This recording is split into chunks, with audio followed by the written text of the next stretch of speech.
అందరికీ వందనాలు. నా పేరు సుభాష్. నేను గత 3 రోజులు VBS జరిగినప్పుడు నేను నేర్చుకున్న విశ్వాసం అనే టాపిక్ గురించి నేను మీతో చెప్పబోతున్నాను.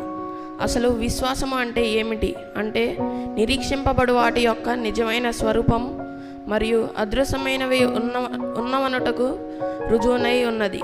విశ్వాసం యొక్క మూలం ఏమిటి అంటే, దీని గురించి దేవుని వాక్యం ఏమని సెలవిస్తుందంటే, రోమీయులకు రాసిన పత్రిక 10వ అధ్యాయం 17వ వచనంలో చెప్పబడిన ప్రకారం, కాగా వినుట వలన విశ్వాసము కలుగును, వినుట క్రీస్తు గూర్చిన మాట వలన కలుగును.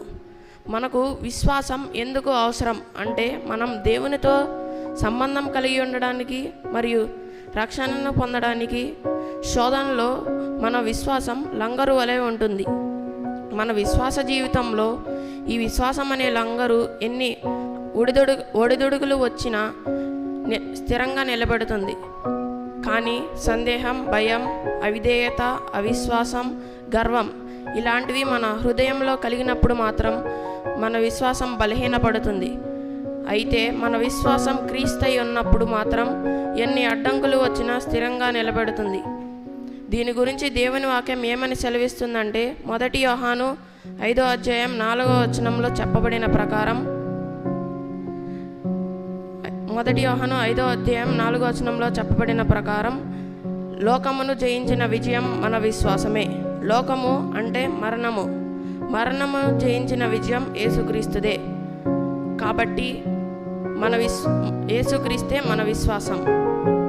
అసలు మనం విశ్వాసంలో ఎలా ఎదగాలి అంటే, మనం ప్రతిరోజు వాక్యం ధ్యానించడం ద్వారా, ప్రార్థించడం ద్వారా, విశ్వాసులైన స్నేహితుల్ని కలిగి ఉండడం ద్వారా మనం విశ్వాసంలో ఎదుగుతాం.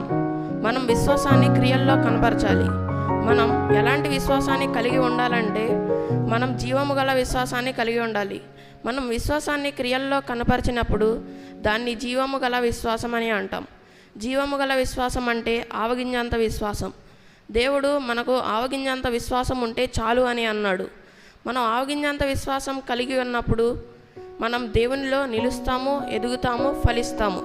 మనం దేవుని కొరకు ఎలాంటి ఆత్మఫలాలను ఫలించాలంటే, దీని గురించి దేవుని వాక్యం ఏమని చెబుతుందంటే, గలతీయులకు రాసిన పత్రిక 5వ అధ్యాయం 22వ వచనంలో చెప్పబడిన ప్రకారం, ఆత్మఫలం ఏమనగా ప్రేమ, సంతోషము, సమాధానము, దీర్ఘశాంతము, దయాలుత్వము, మంచితనము, విశ్వాసము, సాత్వికము, ఆశానిగ్రహము. మనం మన విశ్వాస జీవితంలో దేవునిలో నిలిచి, దేవునిలో ఎదిగి, దేవుని కొరకు ఆత్మఫలాలను ఫలించే వారంగా ఉండాలి. ఇలా ఉంటే మనకు విశ్వాసం నిరీక్షణ ఇస్తుంది. ఏమని నిరీక్షణ ఇస్తుందంటే, రోమీయులకు రాసిన పత్రిక 8వ అధ్యాయం 25వ వచనంలో చెప్పబడిన ప్రకారం, మనం చూడని దాని కొరకు నిరీక్షించిన ఎడల ఓపికతో దాని కొరకు కనిపెట్టుదుము. మనం చూడనిది ఏమిటంటే, మళ్ళీ దేవుడు ఒకరోజు తిరిగి వస్తాడు. ఆ రోజు ఆయన యందు విశ్వాసం ఉంచిన వారందరినీ తనతో పాటు తనతో ఉండడానికి తన మహిమగల రాజ్యానికి తీసుకువెళ్తాడు అన్న నిరీక్షణను మనకు ఈ జీవము గల విశ్వాసము మాత్రమే ఇస్తుంది. అందరికీ వందనాలు.